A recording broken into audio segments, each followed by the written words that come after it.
forgot to vlog at all today, but today is my first OB appointment. And my mother-in-law just called super excited because she, wants to possibly hear the baby's heartbeat. So I'm going to see if it will pick it up on here. Yeah, so we'll see. I don't know exactly what is supposed to happen on this visit, but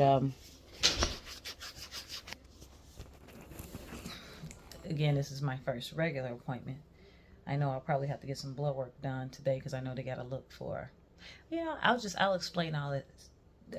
I'll just explain the appointment after the appointment, but I'll see if I'll be able to pick up, if they're gonna even listen for a heartbeat today. If I'll be able to pick it up on the camera. So I don't know. I don't know what today's visit is exactly, so we'll see.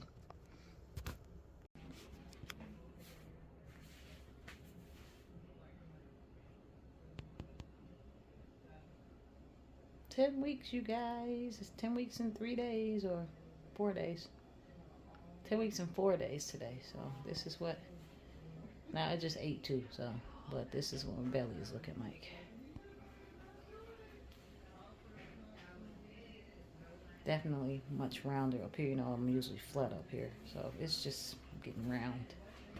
All right, I am leaving the lab. I just had my blood work done, so I'll explain that blood work in 1 second. I'm gonna walk to my car, make sure I don't get lost going out here. Okay.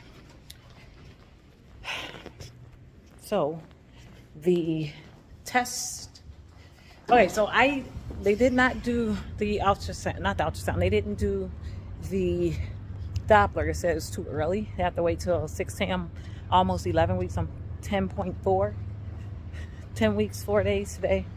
And she said that the Doppler doesn't pick up until around 16 weeks, and she should be able to do it 14 weeks for me because I'm not big. So I have to wait until the next visit, and then they'll be able to do the Doppler. So no Doppler this week. Next visit, they'll do the Doppler. So I'll get to hear my baby's heart beating next time I come for a visit. With that being said, I went to do blood work for a Sjogren's antibody, which you guys know that I have lupus, and in the past this antibody has showed up in my blood work. It's been 13 years though since I've last taken that blood test, because I guess the doctor didn't have a reason to do it. I think it was one when I originally switched from my old doctor to my new rheumatologist, because my old doctor moved to Texas, so I had to get a new rheumatologist. So 13 years ago sounds like about the time that happened, and they switched. Well, he ordered that test because he needed, I guess, one for himself to see. Anyway, so that antibody, if it's present, can attack the baby's heart, can cause, they said it can give the baby cardiac arrest, can block some of the arteries to the heart or something in the baby. It'll cross the placenta and it can attack the baby. So if that test is positive, then I'm going to have to see the specialist more often, and they're probably going to put me on some kind of special regimen. I don't know exactly, but I do know that if it's positive, I'm going to have to get a fetal echo so they can take a look and see if it's bothering the baby or not. And then I'm probably going to have to go to the doctor more frequently because I'll have to see the specialist more frequently. Now, if that test is not positive, then I can probably continue on with my appointments per usual, like a regular pregnancy, like somebody who doesn't have any issues with lupus, because I'm not having any issues with my lupus. I haven't had a flare up in 6 years. You guys know since I've been doing isogenics, I haven't had any issues with my my health stuff. Has been much better since I started doing that, and it's been 6 years since I started doing it, and it's been 6 years that I haven't had any flare-ups or any issues with my lupus. So now, when I was pregnant with my daughter, I did have issues with it, so I was always at the doctor. They had to monitor me because the lupus was active and it was actually physically doing stuff to my body. And, I remember I had about 24 ultrasounds because I had to go to the doctor like every 2 weeks for the first half of the pregnancy, toward the end, and every week. And every time I went to the doctor, I had to have an ultrasound. And then I had to go get the fetal echo. And it was fine, didn't attack her heart or anything. So this is going to be a good contrast to that versus, having active lupus, going through all the high-risk doctors and frequent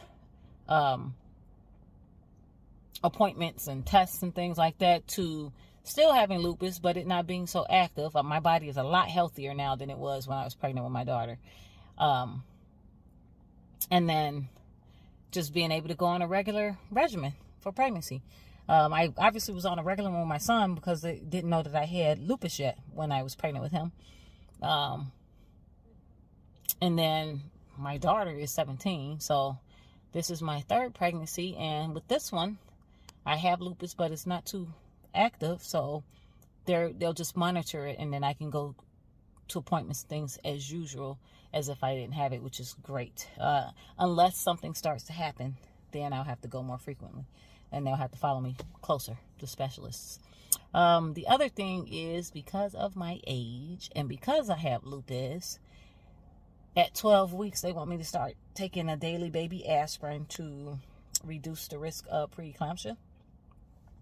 So it's fine. I already bought the baby aspirins. I bought them, I got them off of Amazon, so we could do the baby aspirins now, and I'll have them. So, and it's 300 in a bottle, so that'll take me all the way through this whole thing. I won't need to get any more. So I'm excited, guys. I'm looking forward to, well, now I gotta wait another month. I didn't know, but I wasn't sure if they were gonna listen to the baby. I didn't know if they couldn't hear it this soon or not, but I was hoping that they'd be able to listen or do something, but no. This was just, go in, leave some urine, do this special blood work. If I didn't have lupus, I would have just saw my doctor. She'd gone over the ultrasound from, the first ultrasound that I had, looked at those results. She looked at all my labs and all that, because I did all my blood work and stuff. The last visit with the nurse practitioner, this is my first visit with my OB doctor. And she looked at all those results and stuff already from the blood work and the stuff that the nurse practitioner ordered. So this regular visit today was, just to check to make sure that I didn't have protein or glucose in the urine, and to check for, to keep the baby safe, and this blood test for this antibody. So I asked her what would the next visit look like, and she said it's pretty much going to look like this one, except for we'll be able to do the Doppler the next time. And but other than that, that's pretty much when I go visit her once a month. It'll be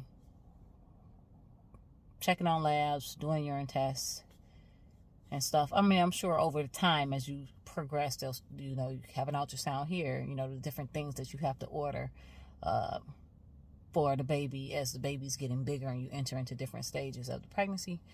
But for the most part, right now, when I go to visit her, this is what it's going to be like. I go in, she looks at stuff, I talk to her, they take my urine, and then I go. So they're going to be pretty uneventful. So, all right, well, I am going to go home and relax for a little bit, and then I guess I'll catch you guys. I'll smell you guys next week as far as these pregnancy vlogs go, and I'll keep you updated. My mother-in-law is so stinking excited, so she more than likely she'll be here because she wants to hear she wants to hear it herself, so she'll probably be here with me the next visit. So we'll see. We shall see. And then also by then I should have the results back. So I did elect to do the NIPS test. It's a non-invasive genetic disorder test. I didn't want anything like amniocentesis or the chorionic villus, stuff where they got to go into your stomach and go into the placenta and go into the amniotic sac. Like, I don't want you sticking no needles or nothing in there with my baby, or messing with the placenta or the villus or anything like that, because, the risks of them causing miscarriage and all that stuff. I'm like, I don't want nothing invasive. This is a simple blood test, and it can check for genetic abnormalities, Down syndrome. And it also could tell you the sex of the baby. So, to be honest, it's a surefire way than just relying on the sonogram to do the sex of the baby. And yes, I am finding out, which is the point of me mentioning this, because I don't need any surprises. I don't want any surprises. Like, this baby was a surprise by itself, and I am not going to be sitting here trying to think of names for both boys and girls. It's hard enough trying to figure out names for one. I am definitely not about to be trying to figure out names for two, just in case. No. I want to know what I'm having, and then I can worry about names, and then I can worry about buying the things I want to buy. I want to be able to prepare in advance.